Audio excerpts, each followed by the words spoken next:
अस्सलाम वालेकुम नाज़रीन, सिंध राउंड अप में भलीकार आऊं आहियां रोशनी महमूद। नाज़रीन, सभ खां पहिरीं अफ़सोसनाक ख़बर असां शेयर कंदासीं त सूबाई सलाहकार एजाज़ शाह शिराज़ी जी जनाज़े नमाज़ अदा कई वई आहे, जंहिंमें सियासी समाजी तंज़ीमुनि पारां वॾे अंग में शिरकत कई वई आहे। इन जा वधीक तफ़सील मालूम कंदासीं। असां सां लाइन ते मौजूदु आहे ठट्टो खां KTN न्यूज़ जो रिपोर्टर महबूब बिरोही। जी महबूब, छा तफ़सील आहिनि?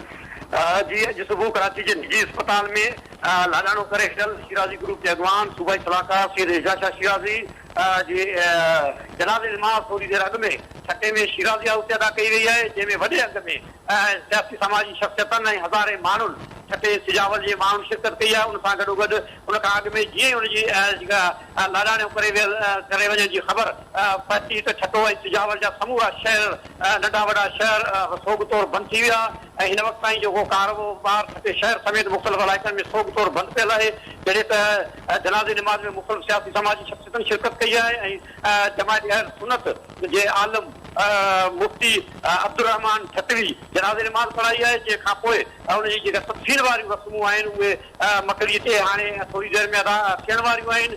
उनजी जेको मड़ आहे उहो वॾे अंग में माण्हुनि सां गॾु पहुचायो वियो आहे मकड़ीअ ते।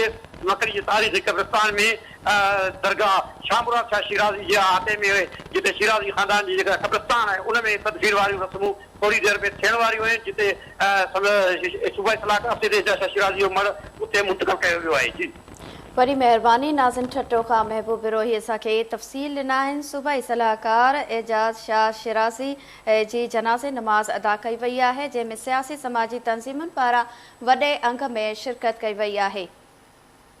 ॿी ख़बर शामिल कंदासीं लाड़काणो खां, जिते अॾावतूं डाहण जी कोशिश कई वई आहे, जॾहिं त रहवासियुनि पारां सख़्त मज़ाहिमत करे धरणो हंयो वियो आहे।